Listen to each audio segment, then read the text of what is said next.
अस्सलामुअलैकुम दोस्तों, मेरा नाम उमेर अली और आप देख रहे हैं world cricket effect channel. Video को शुरू करने से पहले चैनल को लाइक कर दें, सब्सक्राइब कर दें और साथ ही बेल के आइकन को भी दबाएं। चलिए दोस्तों, तो वीडियो को शुरू करते हैं। सरफराज नवाज ने पाकिस्तानी टीम को भारत से बेहतर करार दे दिया।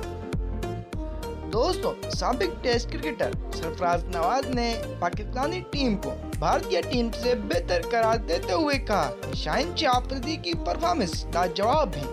वो इस वक्त नई गेंद के साथ बॉलिंग करने वाले नंबर 1 पेसर हैं। लाहौर में मीडिया से बात करते हुए रिवर्स स्विंग के बानी का मौकूफ था कि पाकिस्तान का कॉम्बिनेशन भारत के मुकाबले में ज्यादा अच्छा दिखाई दे रहा है। भारतीय टीम के कप्तान की अपनी परफॉर्मेंस अच्छी नहीं जा रही। ओपनिंग और मिडिल ऑर्डर पोजीशन में हर बार तब्दीलियों की वजह से भारतीय टीम अभी तक सेट नहीं हो पा रहा।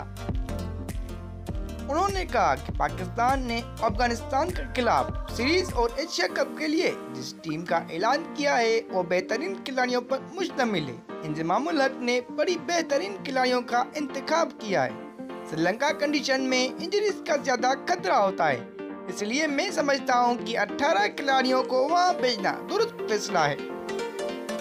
दोस्तों, सरफराज नवाज के मुताबिक ज़का अशरफ ने मेरा पेंशन का मामला हल कर दिया है, इस पर उनका शुक्रगुजार हूँ। पीसीबी मैनेजमेंट कमेटी के सरबराह ने साथ ही इस बात की भी यकीन दहानी कराई कि दूसरे तमाम क्रिकेटर्स की फलाह का भी भरपूर ख्याल रखा जाएगा। सरफराज नवाज ने नौजवान पेसर को बॉलिंग के गुर सिखाने के लिए बिलामुआवजा खिदमत पेश करने का भी ऐलान किया है। तो दोस्तों, कैसी लगी आपको मेरी ये वीडियो? अगर अच्छी लगी तो चैनल को लाइक कर दें, सब्सक्राइब कर दें और साथ ही बेल के आइकन को भी दबाएं। तो दोस्तों, मिलते हैं अगली वीडियो में एक नई अपडेट के साथ।